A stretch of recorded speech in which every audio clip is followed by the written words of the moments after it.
We all like to think we'd spot evil a mile away. You know, black cloak, creepy laugh, maybe lightning in the background. But here's the thing, evil rarely walks in looking like a movie villain. It's quieter, it's smiling, and sometimes it's sitting right next to you. Today, I'm giving you 10 evidence signs, but let's start with the 5 that should make you stop, think, and step back fast. You ever notice how some people never actually tell you a straight up lie, but something about what they say just feels off? That's the thing about people with bad intentions. They're not always going to come at you with a bold-faced lie. They're smarter than that. They take the truth, bend it just enough so it still looks believable, but now it serves their purpose. And if you're not paying attention, you'll buy into it because technically nothing they said is wrong. It's like you ask them, where were you last night? And they answer, oh, I was with some friends. Sounds innocent, right? But the truth, they left out which friends, what they were doing. That's where the real story lies. They didn't lie. They just handed you a puzzle with half the pieces missing, hoping you won't notice. And most of the time, we don't because we're trusting. And here's the thing, they count on that trust. They use it like a tool, or more accurately, like a weapon. They know your brain will fill in the blanks in their favor. That's human nature. We don't want to think badly about people we know, so we connect the dots in a way that feels safe. They just make sure the dots lead you right where they want you. You start to see this pattern when you catch them being very selective with their words. When they tell a story, there's always just enough detail to sound convincing, but never enough for you to verify it. They'll talk about what happened, but not when it happened. They'll tell you who said something, but never exactly what was said. It's all fog and no shape. And if you press for clarity, they get defensive. They'll act like you're the one making it weird. That's another sign you're suddenly the bad guy for asking a simple question. Why are you being so suspicious? They'll say, or you don't trust me. And now, instead of focusing on the fact that they dodged the truth, you're busy explaining yourself, defending why you even asked. They've successfully flipped the script and you didn't even realize it happened. But here's where it gets really dangerous when they start mixing in the truth about other things to make you believe the lie about this thing. They'll say something you know is 100% correct and then slide in something false right next to it. Our brains have a hard time separating the two, so we end up accepting the whole package as true. It's manipulation dressed up as conversation. And let me tell you, this isn't about being paranoid. This is about being awake, because a person like this doesn't just want to win an argument or save face, they want control. If they can make you doubt what's real, they can make you rely on them for the version of reality they choose to give you. That's power. And for someone with a dark agenda, that's the whole game. Think about it. If someone can make you question your own memory, your own judgment, even your own senses, then they've got you exactly where they want you. You're less likely to challenge them. You're more likely to second guess yourself. And that's when they can start steering your life without you even realizing you've handed them the wheel. And the scariest part, at first, they don't even have to twist things by much. Just a little nudge here, a tiny edit there. Because every time you let it slide, every time you accept their half truth without digging deeper, you're giving them permission to do it again and again, until one day the truth is whatever they say it is, and you can't tell the difference anymore. So if you start noticing that what someone says never quite lines up with the whole picture, if there's always a gap, always a detail conveniently missing, or always a reason why you're overthinking it, you need to pay attention. Because the truth, when it's genuine, doesn't need adjusting. It doesn't need to be edited, repackaged, or sold to you. It just stands there on its own. And the moment someone starts bending it, they've already shown you who they are. And when someone shows you who they are, believe them. There's a certain kind of person who can make you feel like you're losing your mind without ever raising their voice. They don't have to yell. They don't have to curse. All they have to do is make you start questioning yourself. And when that happens, you're not just doubting what happened. You're doubting your own ability to know what's true. It usually starts small. You remember them saying something hurtful, and when you bring it up, they look at you like you're crazy. I never said that. or you must have misheard me. At first, you think, okay, maybe I did mishear. We all make mistakes. But then it happens again and again until one day you realize you're apologizing for things you didn't even do. This is not by accident. It's intentional. They plant little seeds of doubt in your mind and then they water them every chance they get. They'll deny something you know happened. They'll tell you you're being too sensitive or overreacting, as if your feelings are just wild animals you can't control. And slowly you start to believe them. You start to think, maybe I am too sensitive. Maybe I am imagining things. That's the trap. Because once they convince you that your own memory, your own instincts can't be trusted, now you have to lean on them for the version of reality they're willing to give you. They become the filter between you and the truth. And when that happens, they own the narrative. The scariest part is how subtle it can be. They won't come out and say, you're crazy. No, that would be too obvious. Instead, it's, that's not how I remember it, with a shrug. Or you always seem to read too much into things.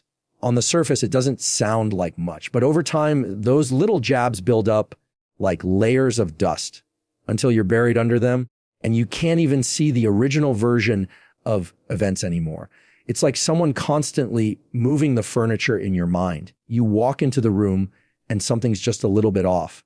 The chair's not where it used to be. The table's been shifted an inch to the left. At first, you think you're imagining it. But then after enough of these small changes, you're standing there in a room you barely recognize, wondering how you got there. And here's the thing, healthy people don't make you feel like that.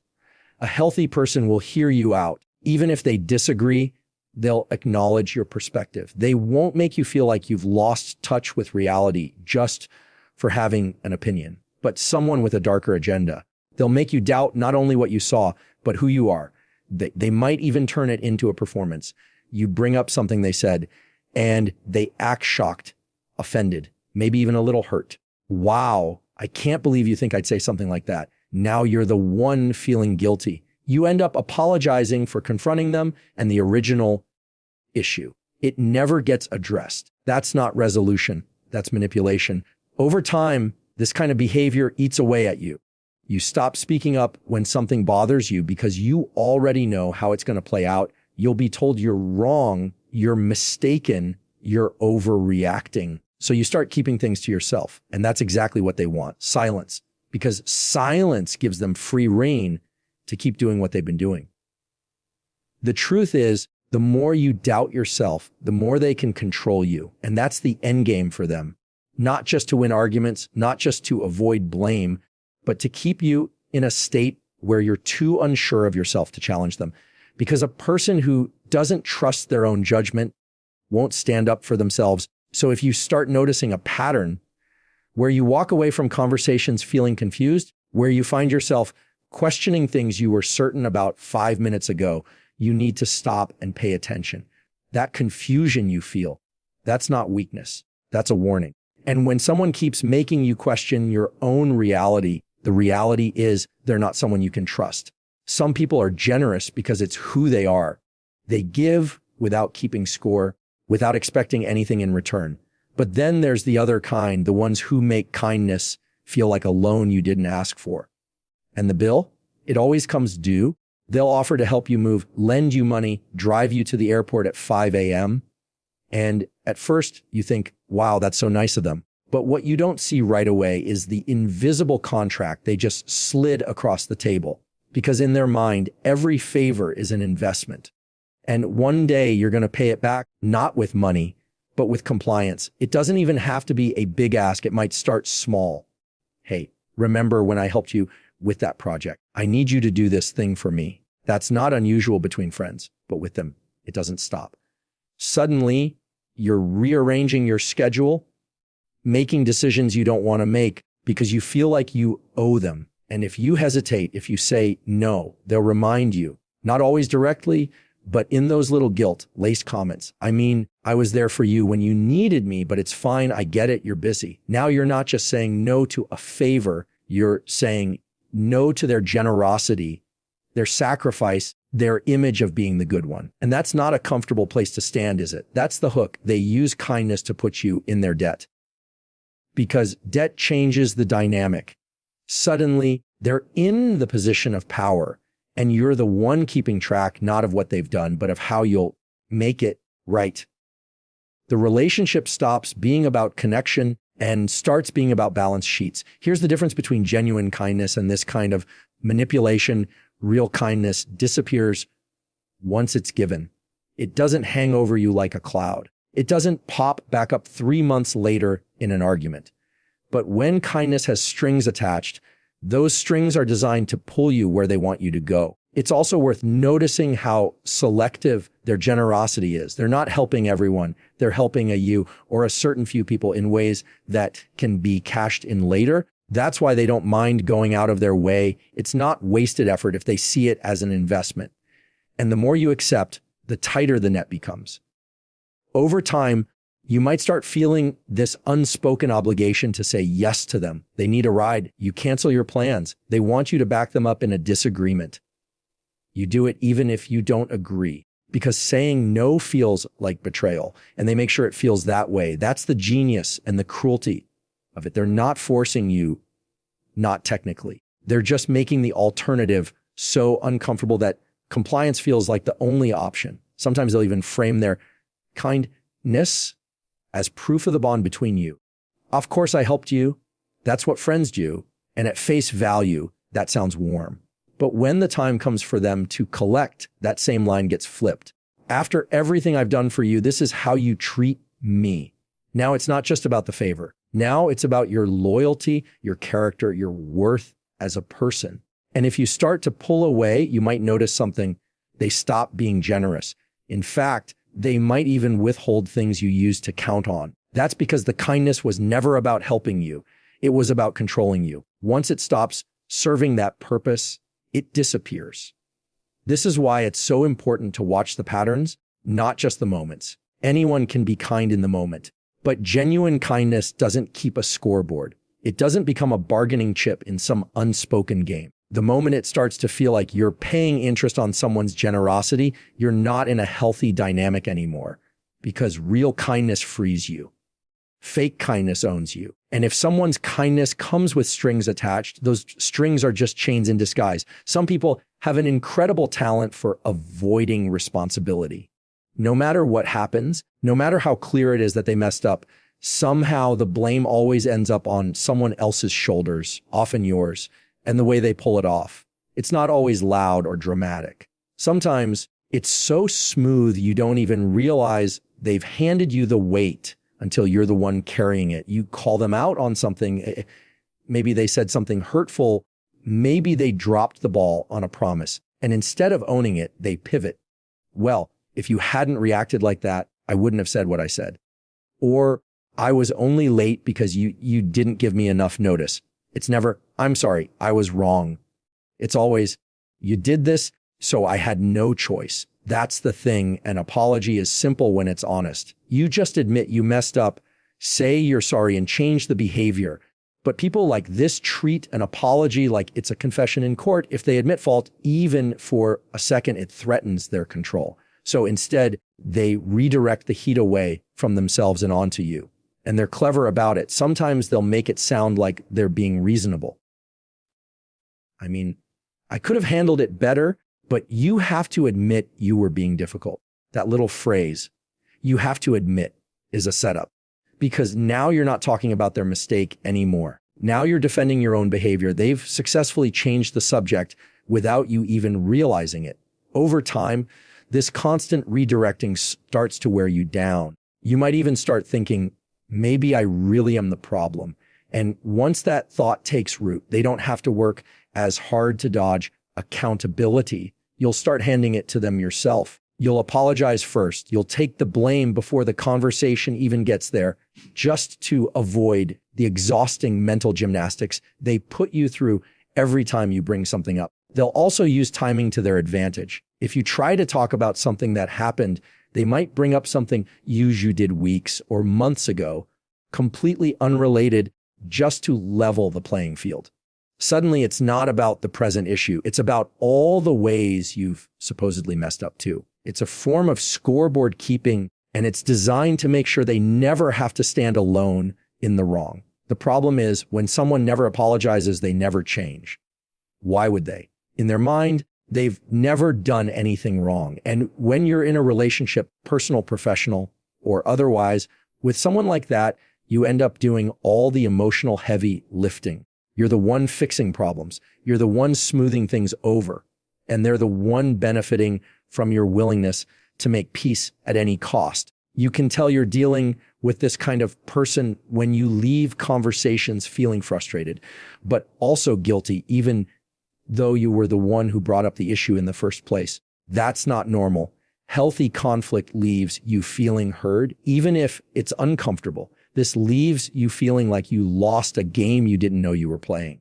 It's tempting to think you can somehow get through to them. If you just explain it the right way, if you just show them enough proof, if you just keep calm. But people like this aren't confused. They're not misunderstanding you. They understand exactly what they're doing. Accountability to them isn't something to step into. It's something to dodge. And they've been practicing that dodge their whole lives. If you pay close attention, you'll notice something else.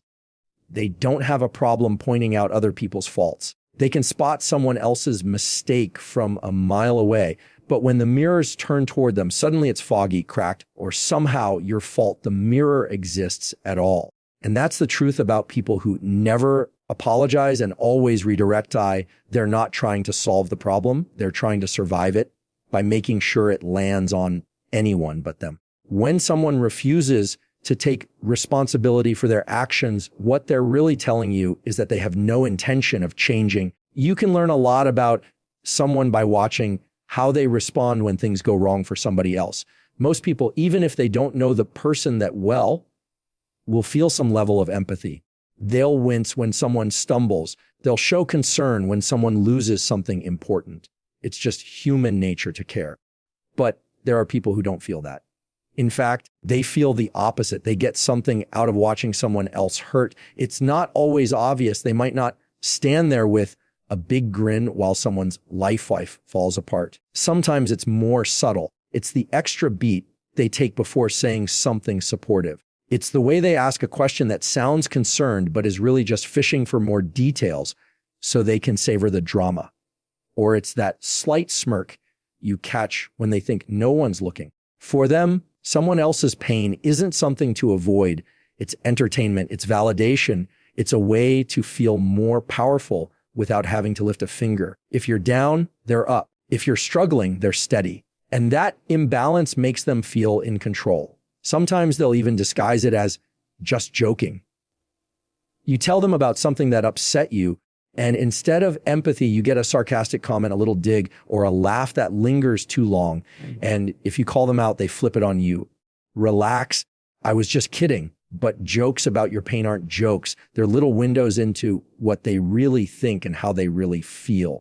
Other times, they play the role of the concerned friend or co-worker, but deep down, they're hoping things get worse, not better. That way, they can keep you in a position where you're vulnerable, where you need help, where you're not a threat. Because in their world, life is a competition and your loss is their win. You can also spot it when something bad happens to someone they don't like, or even someone they're jealous of. They might not celebrate out loud, but their relief shows. It's in the way they talk about it. The casual, well, that's what happens tone, or the half smile they can't quite hide. It's like a tiny leak in the mask they wear every